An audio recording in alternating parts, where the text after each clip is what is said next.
বিসমিল্লাহির রহমানির রহিম। প্রিয় দেশবাসী, আসসালামু আলাইকুম। শুরুতেই মহান আল্লাহর দরবারে শুকরিয়া আদায় করছি। হাজারো শহীদের প্রাণের বিনিময়ে আমরা দেশ এবং জনগণের স্বাধীনতা, সার্বভৌমত্ব রক্ষা করতে পেরেছি। তাবেদার মুক্ত বাংলাদেশে জনগণের ভোটে জনগণের কাছে জবাবদিহিমূলক একটি নতুন সরকার যাত্রা শুরু করেছে। দেশে গণতন্ত্র এবং মানুষের অধিকার পুনঃপ্রতিষ্ঠার এই যাত্রা লগ্নে আমি দেশবাসীকে শুভেচ্ছা এবং আন্তরিক অভিনন্দন জানাই। স্বাধীনতা প্রিয়, গণতান্ত্রিক আমি প্রিয়। জনগণের কারণেই দেশে আবার মানুষের অধিকার, সম্মান এবং মর্যাদা পুনঃপ্রতিষ্ঠার সুযোগ সৃষ্টি হয়েছে।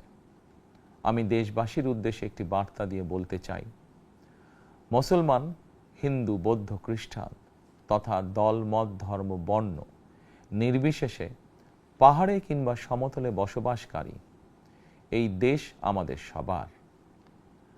প্রতিটি নাগরিকের জন্যই এই দেশকে আমরা একটি নিরাপদ ভূমিতে পরিণত করতে চাই। একটি স্বনির্ভর, নিরাপদ, মানবিক, গণতান্ত্রিক বাংলাদেশ প্রতিষ্ঠাই বিএনপি সরকারের লক্ষ্য। প্রিয় দেশবাসী, ফ্যাসিবাদের সময়কালে দুর্নীতি দুঃশাসনে পর্যুদস্ত একটি ভঙ্গুর অর্থনীতি, দুর্বল শাসন কাঠামো আর অবনতিশীল আইন শৃঙ্খলা পরিস্থিতির মধ্য দিয়ে নতুন সরকার যাত্রা শুরু করেছে। আইন শৃঙ্খলা পরিস্থিতির উন্নয়ন এবং কঠোরভাবে দুর্নীতি নিয়ন্ত্রণের মাধ্যমে জনগণের মনে শান্তি, নিরাপত্তা ফিরিয়ে আনাই হচ্ছে আমাদের সরকারের প্রধান অগ্রাধিকার। সারা দেশে জুয়া এবং মাদকের বিস্তারকেও বর্তমান সরকার আইন শৃঙ্খলা অবনতির অন্যতম কারণ বলে চিহ্নিত করেছে। সুতরাং জুয়া এবং মাদক নিয়ন্ত্রণে আইন শৃঙ্খলা বাহিনী সব রকমের কঠোর পদক্ষেপ গ্রহণ করছে। জনজীবনে শান্তি ও নিরাপত্তা নিশ্চিত করতে সরকার সর্বোচ্চ উদ্যোগ গ্রহণ করছে। দেশের প্রতিটি সাংবিধানিক এবং সরকারি বেসরকারি প্রতিষ্ঠান চলবে বিধিবদ্ধ নীতি নিয়মে। দলীয় কিংবা রাজনৈতিক প্রভাব, প্রতিপত্তি অথবা জোর জবরদস্তি নয়। আইনের শাসনই হবে রাষ্ট্র পরিচালনার শেষ কথা। প্রিয় দেশবাসী, আগামীকাল থেকেই সারা দেশে শুরু হতে যাচ্ছে পবিত্র মাহে রমাদান। আমি দেশবাসীকে পবিত্র মাহে রমাদানের শুভেচ্ছা জানাই। রমাদান আত্মশুদ্ধির মাস। আমরা যদি আত্মশুদ্ধি শব্দটির মর্মার্থ উপলব্ধি করি, তাহলে এই মাসে মানুষের ভোগান্তি বাড়ার কথা নয়। যদিও আমাদের অনেকের মধ্যেই এই মাসটিকে ঘিরে ব্যবসায় অধিক মুনাফা লাভের প্রবণতা লক্ষণীয়। আপনাদের প্রতি আমার বিনীত আহ্বান, রমাদানের পবিত্রতা রক্ষার্থে এই মাসটিকে আপনারা ব্যবসা মুনাফা লাভের মাস হিসাবে পরিগণিত করবেন না।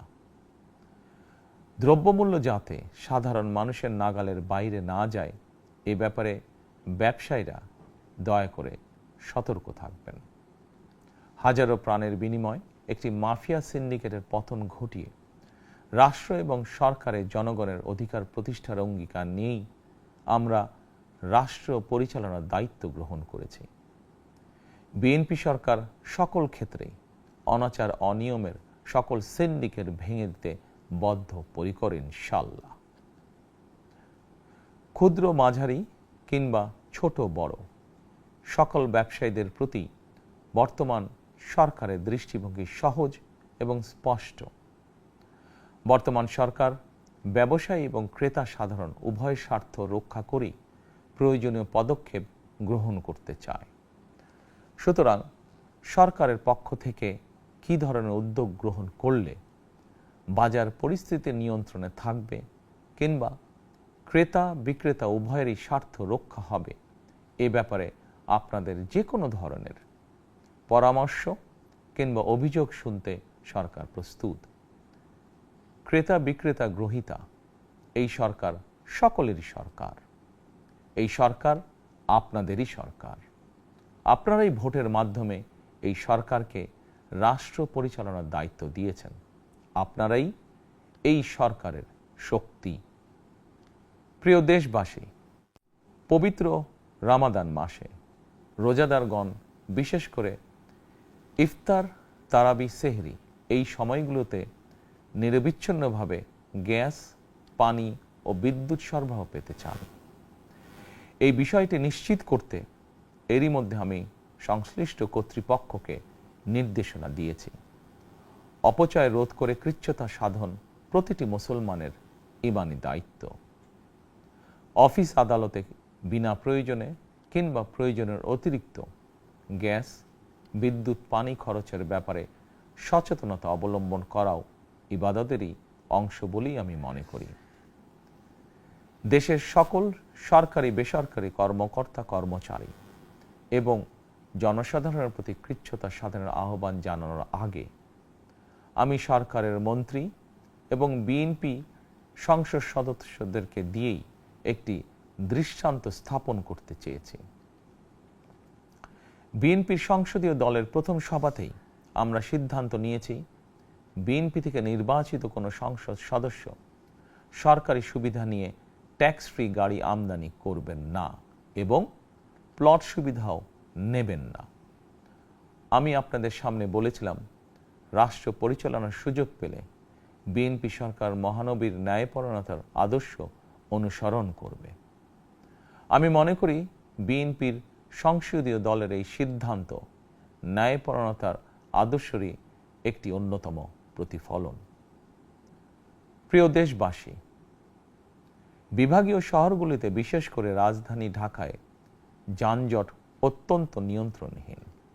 হাটে মাঠে ঘাটে, অফিস আদালতে জনগণের ভোগান্তির শেষ নেই। জনজীবনের নানা ক্ষেত্রে জনদুর্ভোগ লাঘব করা না গেলে জনমনে স্বস্তিও ফিরবে না। রাজধানীতে জনসংখ্যার চাপ কমাতে বিকল্প ব্যবস্থা গ্রহণ করা জরুরি হয়ে পড়েছে। মানুষ তার নিজ জেলায় কিংবা নিজের বাসা বাড়িতে থেকেও যাতে সহজভাবে সঠিক সময়ে অফিস আদালত ব্যবসা বাণিজ্য করতে পারেন, সেই লক্ষ্যকে সামনে রেখেই সারা দেশে রেল যোগাযোগ ব্যবস্থা ঢেলে সাজানোর উদ্যোগ নেওয়া হচ্ছে। এই পরিকল্পনার অংশ হিসাবে প্রথমেই রেল, নৌ, সড়ক এবং সেতু মন্ত্রণালয়ের কার্যক্রম পুনর্বিন্যাস ও সমন্বয় করা হচ্ছে। আমরা মনে করি সারা দেশে রেল যোগাযোগ ব্যবস্থার সহজ, সুলভ এবং নিরাপদ করা গেলে একদিকে যেমন জনগণের শহর কেন্দ্রিক বা নগর কেন্দ্রিক নির্ভরতা কমবে, অপরদিকে পরিবেশেরও উন্নতি হবে। প্রিয় দেশবাসী, আমাদের চারপাশে সমস্যার শেষ নেই, তবে সমস্যার পাশাপাশি সম্ভাবনাও কিন্তু কম নয়। আমাদের বৃহৎ জনগোষ্ঠীকে যদি আমরা দক্ষ জনশক্তিতে রূপান্তরিত করতে পারি, তাহলে এই জনসংখ্যাই হবে আমাদের জনসম্পদ।